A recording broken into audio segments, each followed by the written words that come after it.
But at the end of the day, if you do the right thing and you treat people how you wanted to be treated, you can't lose sleep at night.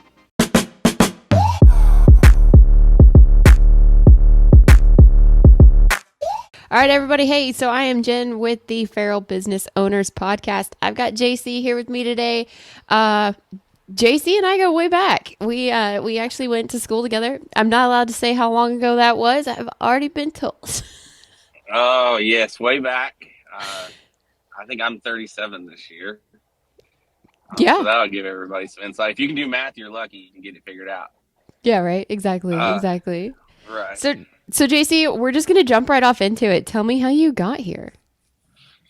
Man, I got into dogs actually in middle school. Um, the wrong way. We got a lab, a pet, and to age us again, it was on the paper. It was not through Craigslist or social media or Snapchat or anywhere else you might find a dog these days. It was through the old school newspaper, and you had to highlight it and actually call somebody. We didn't text back then. And he was just a pet, and somebody took me and my dad hunting at one point, duck hunting. Yeah. And next thing I know, I had a book and a VHS, and we were off and running. And it kind of just grew and sparked from there. Went off to college, worked for a trainer, um, and really wasn't sure. I think I originally started off going to college to be a veterinarian at Oklahoma State. And it was just by chance that my dad used this guy as the trainer, and he was right there in Stillwater, Oklahoma, go Pokes, and offered me a job. And the more I did it, the less I went to school. And we kind of got those two to balance out a little bit and moved back to good old Texas and started this. Oh, I guess I'm in my 18th year of business now. That's So, phenomenal. That is awesome.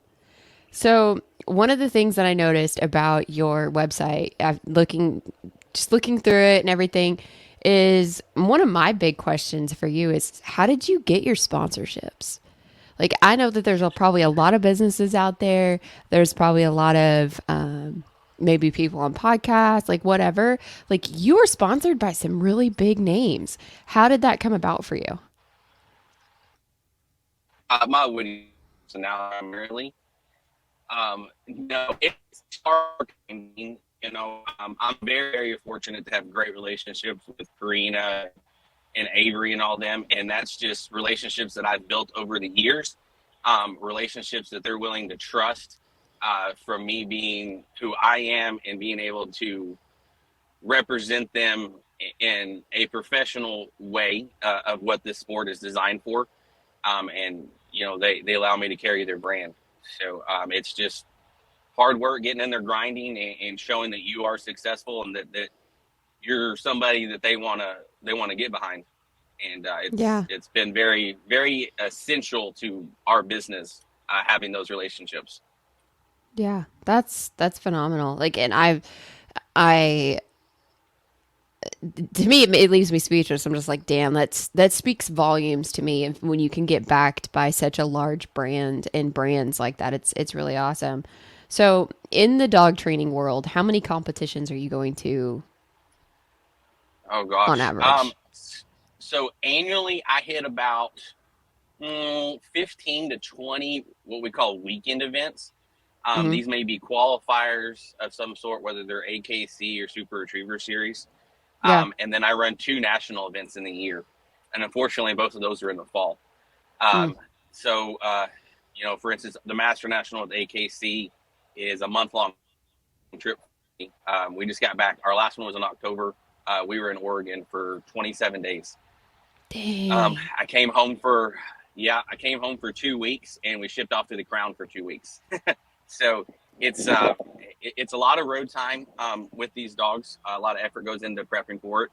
And we just added our third national, and it's a little bit unique because it's for my owners to run their dogs. I cannot run these dogs. It's an amateur only event, which means you cannot be a paid dog trainer.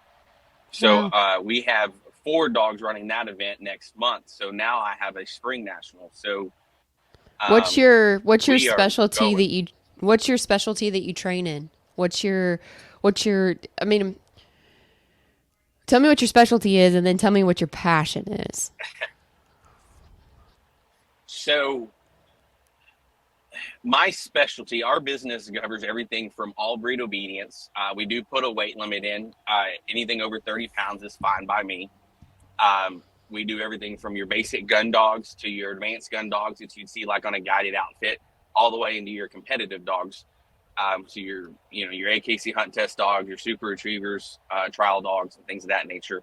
I specialize this day and age as I do more of the upper end competitions, the master and the super retriever series level.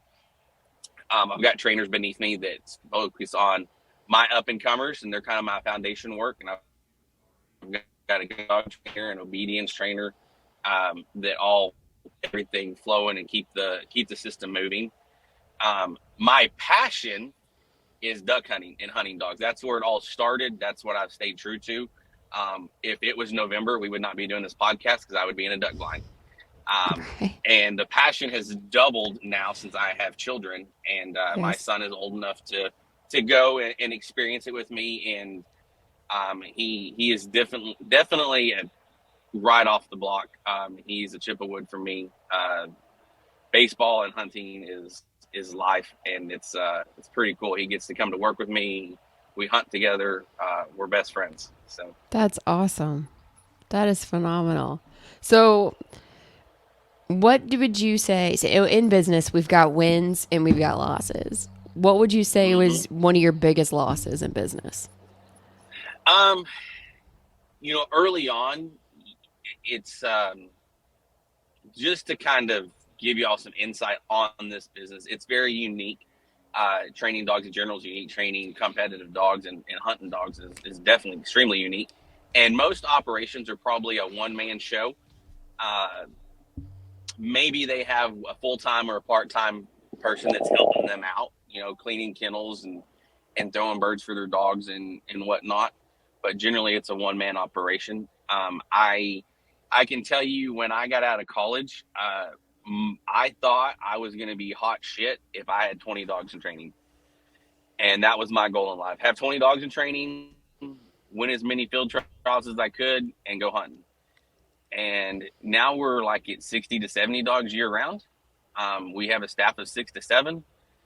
And that's probably been the biggest fault, is just learning how to take this from what's normal for our industry and supersize it and grows behind that.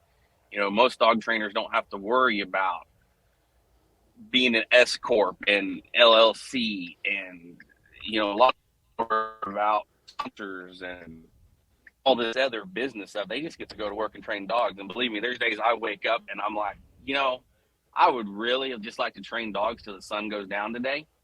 But I have to be on their end, and fortunate that I have a beautiful wife that gets to be more of the owner and lets me play.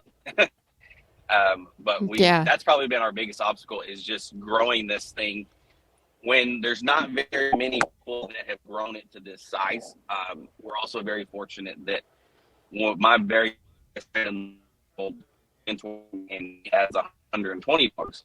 So he is very familiar with all the headaches and pains that I've been going through and things of that nature. Yeah. What do you think? That's kind of been the big fall, is just learning. We didn't know, why do we need to be an S Corp? Or holy crap, we got to pay taxes on this guy, and I can't write that off. Or hey, I have to have business insurance. What the heck is that? What's GL? Right. And do I have to have workers' comp now because I have employees? Oh yeah, I'm like, I just want to throw birds and run dogs. I don't care about the rest of it. And that's probably my biggest fail. And I learned that, as I grew my family and all this started, and I wanted to I'm kind of getting older. I'm getting in this legacy thing, and I want to be able to pass something down to my kids. And so we're trying to set this up right and have it all established and protect it. Not only just establish it, but also protect it. That's probably something, like, for me personally, that I've learned a lot, is just how easy it is to lose it all if you're not putting the right protections and barriers in place, and just how scary that can be and how much that can keep you awake at night if you really dive into it. Don't get me started. It's extremely expensive and probably bankrupting to do it the right way. Oh God, yeah. That's the sad part. It's the easy way is going to get you in trouble for sure. It really is. And honestly, if you're doing it the easy way, what are you going to have left? Yep. Um, I mean, it's everybody's about instant glorification, and mhm. I mean, we all want to make money, and Yeah. and there's a fine line there between I'm starting a business, I'm growing a business, I have money for this, I don't have money for that. Is it time for this? Is it time for that? Hmm. Everything comes in due time, but I think some people just kind of get stuck with it's working. We've got steady income, Yes. and then you'll see some folks. We see it in trainers a lot. They start off small and then they start to make a name for themselves and they're starting to make money, but they don't change Hmm. their operation, and Right. they're getting that cash flow and they're not managing that cash flow. They go buy a big new dog trailer or that brand new Hmm. 4-wheeler, and I'm like, yeah, you probably Hmm. should have done this instead. But to each their own. Everybody's going to do Yep. their thing, and it's about choices. Yep. Exactly. What do you think your biggest win in business has been so far? Biggest win in business. I tell you, I spoke on him earlier. I probably got two wins. One is my wife, being able to trust her to handle all our invoicing, our payments, billings, stuff that I absolutely hate doing in life and I'm not Yep. good at. Right. Um, my best friend has been my biggest mentor. In our industry, it's very cutthroat. We're all competitors. You have to be a competitor to be good at this sport. You have to want to be the best. And a lot of people don't want to share knowledge, whether it's training or business. And I was very fortunate about 12 years or so ago. A guy took me under his wing, and he has been there. Not, I mean, he's been there for everything. He was in my wedding and everything, but just to call him like, hey man, I think it's time we do this. What do you think? Or how did y'all get through this situation? Or, Hmm. it could be anything from the right business decision to, hey, we had a client come up with this. How do I handle this? Or Right. have you thought about this? And that's probably been my biggest win because our industry is so unique that you really have to know somebody um, that's been through those steps before.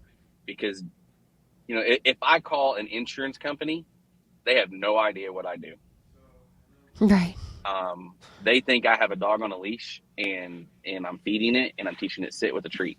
They have no idea that I'm shooting guns and I'm sending a dog 300 yards to pick a bird up. They can't Hmm. fathom it. They don't know what to do with it. And the easy response for the corporate world is We we don't don't cover know, so we that. say no. Yeah, Right. we don't know, so we Yeah. don't do it. Uh, Yep. so that's a problem. So having somebody that has battled those same things has probably been my biggest win because he's been there to help me through it, and it's been a great friendship.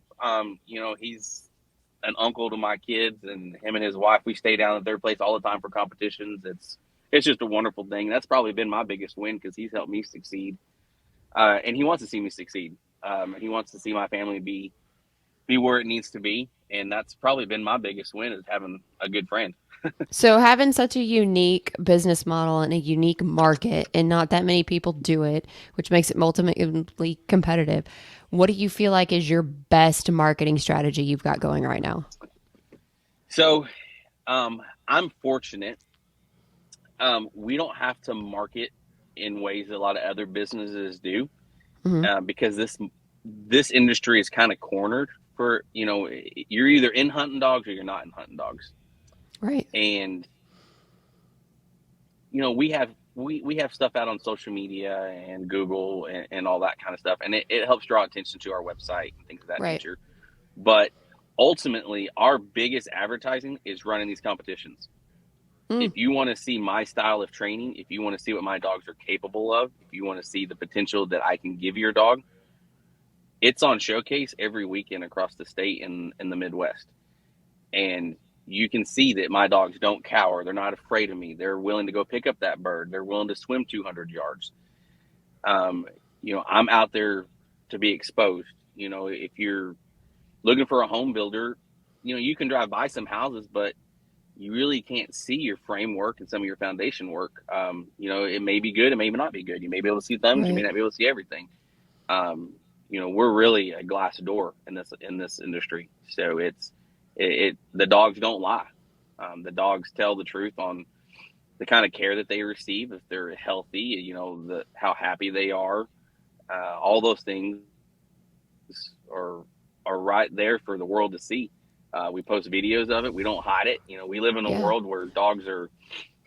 I certainly believe dogs are a part of the family, but dogs have their place. I of love course. every single one of my dogs, but we live in a society that dogs are being humanized, Yeah, and it's that's like not good in for the people.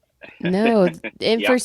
and for so many people, like we're getting to a generation where people are opting out of having children and they're opting out of Hmm. starting their own families. And so their animals are becoming their children. And we're seeing it. Like if you watch TikTok or you're watching Instagram or whatever, like this is this is it for them. Like, and there's the dual income families, no kids, and their pets are their kids. And I totally agree with that. It's something I see and I watch, in that people are raising their dogs to be their children, and I'm like, Yep. it's interesting to I mean, hey, watch. I'm not a dog trainer, but those guys are probably my biggest check. Uh, but I feel like dogs are a pack animal, and they should be a part of our family as a pack.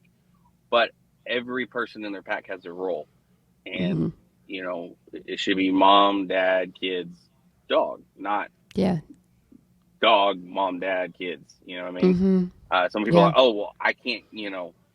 We can't do this because our dog, or he has to have this every day, and dog food's a prime example. I mean, dog food's really not regulated by the FDA, unless it's a prescription diet. And people put all kinds of things on the dog food just to get us to buy it. Why? Because yeah, it makes us feel good. Oh, we should get feed all organic dog food and all this holistic dog food that's coming out. And I don't know if we shared it to our Facebook page last week or not, but my wife sent me a picture of FDA just released like all these holistic foods that are actually really bad for your dog, that were supposed to be, mm, the all organic way, and it's causing heart problems. So, wow, and that's just people taking advantage of how people are kind of humanizing their dogs, and making them a little bit more than just part of the family. yeah. Oh, I 100% agree. So in business, we always like to, on the podcast, the Feral Business Owners, we're all just figuring shit out. What's one thing that you Hmm. have not figured out? Have not figured out. Um, I am probably the worst at calling people back. I'm a texter all day long. If you call me, you might be waiting a couple of days. Yeah. Um, that's probably my one thing. I am awful about communication, and we've actually recently, especially during hunting season, because I'm I'm a one track mind Focused. at that point. Yeah. Yeah, but we just instituted a new software that's going to help me with that specifically, Yeah. by branching out and giving the rest of the staff some opportunity to call people back, because they're always like, "Hey, did you call this guy back?" I'm like, "Don't remember." So Yeah. that's probably my biggest obstacle, my hurdle is, and it's just because I'm so in tune to what I'm doing on a day to day basis, and we have clients out all day long. It's not uncommon for me. Like, I just rolled up to my training spot, and I've already got like 7 clients here waiting. That's So, phenomenal. I have to work with what's in front of me on a day to day basis, people and dogs. So, Yeah. and I can text while a dog's swimming back, but I probably shouldn't text while a dog's going out. That's No. when I got to work. Right? Exactly. What's one thing that you have gotten figured out? What's one thing, one word, like one thing of advice, wisdom that you would drop for us that you're like, this is what you got to do? Treat people the way you want to be treated. That's the foundation of business. Telling people what they want to hear is not going to get you far. It might get you some instant clients or some instant money, and get you somewhere quick, but at some point that's going to come back and bite you. And being in business, you're going to have some great times, you're going to have some questionable times, and you're going to go through some bad shit. I mean, you're going to have to make some hard decisions. And, some people are going to take those on the opposite end. The client's going to take some of those better or worse. Um, but at the end of the day, if you do the right thing and you treat people how you wanted to be treated, you can't lose sleep at night. Exactly. Treat people right, be honest when you made a mistake, and try to fix it, and do Absolutely. your best to work through it and treat people right. And it's not going to make the situation any easier, but at some point you'll be like, all right, we did the right thing. That's all we can do. So What are that's probably my biggest thing. three? That's phenomenal.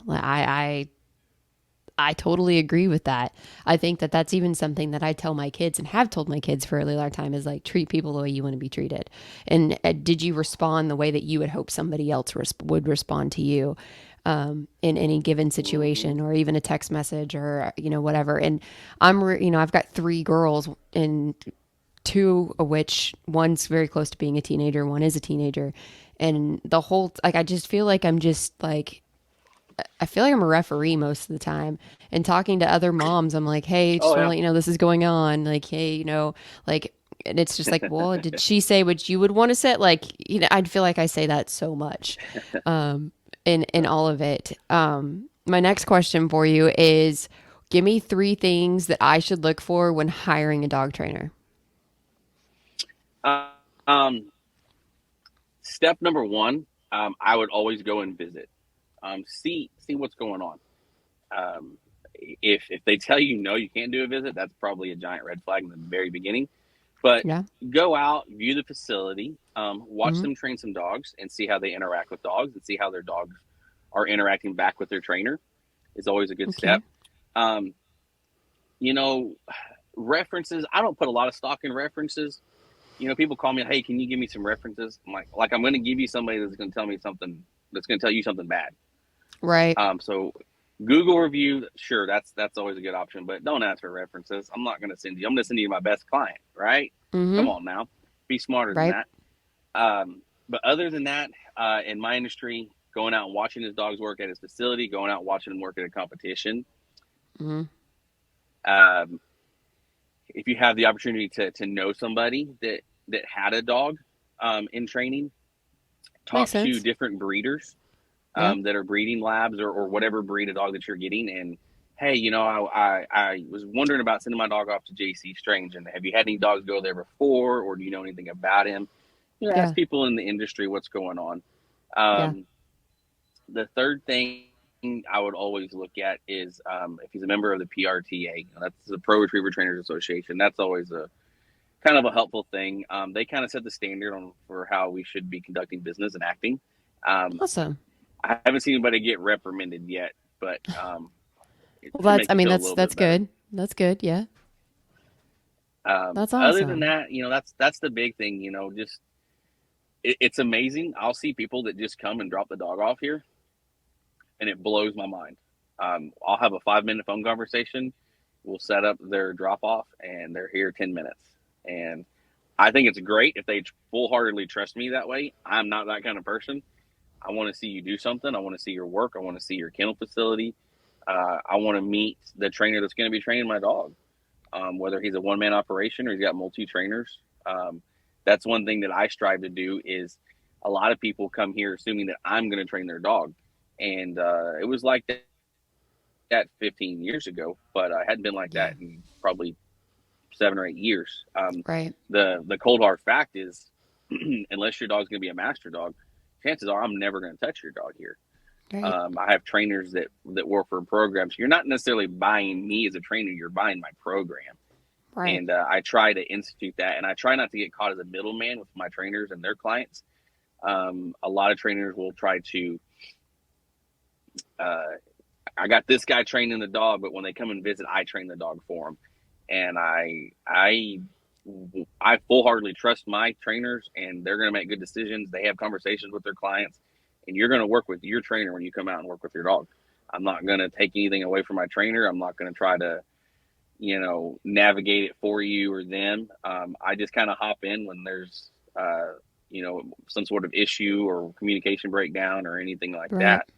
that. Um, Playing more half of the an time owner I'm like, role than yeah, you're playing more of an owner role now than you are, yeah, you know, um, uh, working in the field, or for us it's we call it twisting oh wrenches, yeah, being more of the owner role.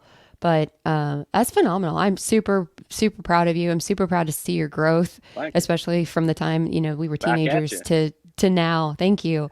Yeah, It's phenomenal. And I really have watched you go from a knucklehead high schooler to a yeah, a long husband, hair. a I like it. father, a father to this amazing business owner who's grown from nothing to where you are now with employees and everything, and it's phenomenal.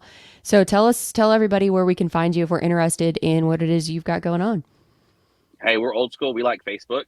You can follow us on Facebook. Sometimes I put stuff on Instagram, or the other girls will. That's the best two places. Internet's out there with the website and stuff. That kind of works, but follow us on Facebook. You'll get to see where I'm at week in and week out, what we're training on, what we're doing, who's winning, who's losing. You'll see all kinds of dogs: black dogs, chocolate dogs, Goldens, Chesapeakes. Awesome. But What's your yeah, Facebook follow us handle? there. Cripple Creek Retrievers. Come find us. We're Awesome. right in the middle of our competition season. I'm on week 5. See, I'm heading to competition 6 in 4 weeks. So we're Fantastic. cruising. So there we go. Awesome. Well, I know you got 7 people out in that field waiting on you, and some dogs are excited to get going. So we're Yeah, going to let you everybody's go. staring at me. Yeah. I just want to thank you so much for coming on, and I hope you have a great, fantastic day. Everybody, thanks. You bet. Thanks. Bye bye. Bye bye.